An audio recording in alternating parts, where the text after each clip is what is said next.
Steve, thank you very much for giving me this interview. Could you please just give me some flavour of one, how you became involved with the Memorial Hall and how that has affected your life? Yeah, well, I was always, from an early age, passionate about music and playing guitar and playing in bands. And I used to rehearse at my local youth club in Loughton, and we had a very, very good. There was a couple that ran the youth club that were very into their music, and we had some great bands play at our Friday night dance at the Brook School in Loughton, and they told me about this fantastic club in Woodford called the Woodford Memorial Club, known as the Memo, and coincidentally turned out that the keyboard player in my school band, his brother-in-law ran the club, a guy called Tony Saxon, and interestingly he was the brother of Al Saxon, who he was a vocalist and had hits at the time. And so we went down there, and it was a fantastically popular venue for a Saturday night gig. Tony Saxon, I think, was a bit of a rogue, but knew all the right people to get interesting bands of the day in there, and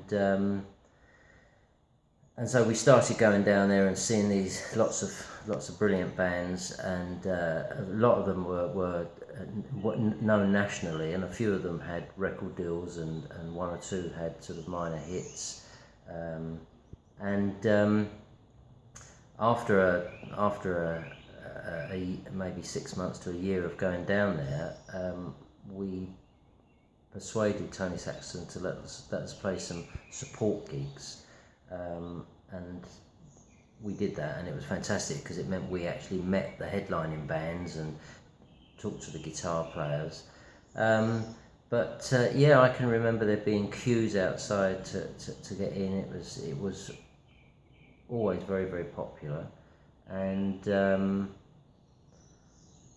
most of the guys used to go down there to meet the girls, and but sadly I was just sort of I can remember standing by the stage, just sort of trying to pick up hints and tips from the guitar players, and the style I play these days was definitely influenced by some of the blues-based bands that played there, which there weren't too many of in those days, but it was a big part. I mean, Saturday nights wouldn't have been the same without the Memo Club, and I know that it was very popular before, in the probably back to the early 60s. The club had been running for quite a while. I didn't discover it until probably about 65. How old were you? I was 14 at that time. And you said that the blues style was not played that often. So what was the style you initially No, came it was across? very much the style of the early pop groups, which bands like the Shadows, the instrumental bands, and that's what was big in coming up to the mid-60s, the early to mid-60s. And of course there was this sort of new fresh style of playing that had come over from America. The great American bluesmen like Albert King and Freddie King, B.B. King, of course, and I believe they were cousins rather than, they weren't brothers, but so many of the great American guitar players influenced people like Eric Clapton and Jeff Beck and Peter Green, who were great English guitar players, and they picked up on this style and started to develop it, and it was fresh and new then, and there weren't many people playing that style, and the Memorial Club was I saw a band called Growth playing there. My band was a school band called The Mood, and there was a guitar player called Paul Morrison who was a particularly good, he studied that style and was a great player, and it was a huge influence on me and many other guitar players that used to go down to the Memorial Club, including people like Jimmy McCulloch from One in a Million, who played there. They were a fantastic band from Liverpool, and he went on to play with Paul McCartney and Wings along with his brother, who was a bass player with One in a Million. And it was a life-changing moment for me, really, being down there and seeing these guys, 2 or 3 guitar players playing in that style, especially Paul Morrison. And I just thought, well, that's the style I want to play, and it's really kind of shaped my musical life, which although I haven't had the success of some of these guys, I went on to play tour the States with Jethro Tull and play gigs like Madison Square Garden and the Whiskey A Go-Go on Sunset Strip and all the big venues touring across the States. And to be honest, I don't think that would have happened unless I'd have latching onto that style and playing it quite early, pushed me in a direction that was kind of quite successful and fantastic fun, really. So, how long were you associated with the hall? Because it sounds like you were there for... It seemed like it forever, but it was probably no more than 3 years. And after 3 years, you went on, but you continued, because I'm sure your parents didn't have in mind for you to be a guitar player. Well, my mum actually was a singer in big bands, and so she was very happy for me to take whatever direction was sort of fun, really. And my dad was good. He was quite encouraging. He wasn't a musician in any way, but they didn't have a problem with it. But yeah. So how did you go? So you were at the Memo for 3 years. Did you? You met a lot of people who obviously influenced you. It was the place to meet. It was the place to meet. And then you leave. But did you leave and then go with a band? Did you move with the band that you... I was playing with a school band, with a band of friends from school, and I then actually joined the band Growth, who I first saw at the Memorial Club, and we played better gigs or not better gigs, but gigs in town, and eventually got management and recorded, and we had a record contract, and that band never it wasn't a big band, but it certainly put me on the road to meeting lots and lots of other players and working in music, which in fact I've done for the rest of my life. For the rest of your life. So you actually carried on with Growth. What happened after Growth? Because I presume that split up eventually. Yeah, that split up, and from there I joined a band with Danny McCulloch, who was the bass player and songwriter with the Animals, who I believe was one of the bands that actually played at the Memorial Club.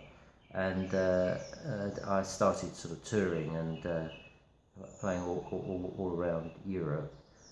After that, for a short time, I was with a band called Heir Apparent, which were an Irish band who was discovered and produced by Jimi Hendrix, which was a fantastic experience.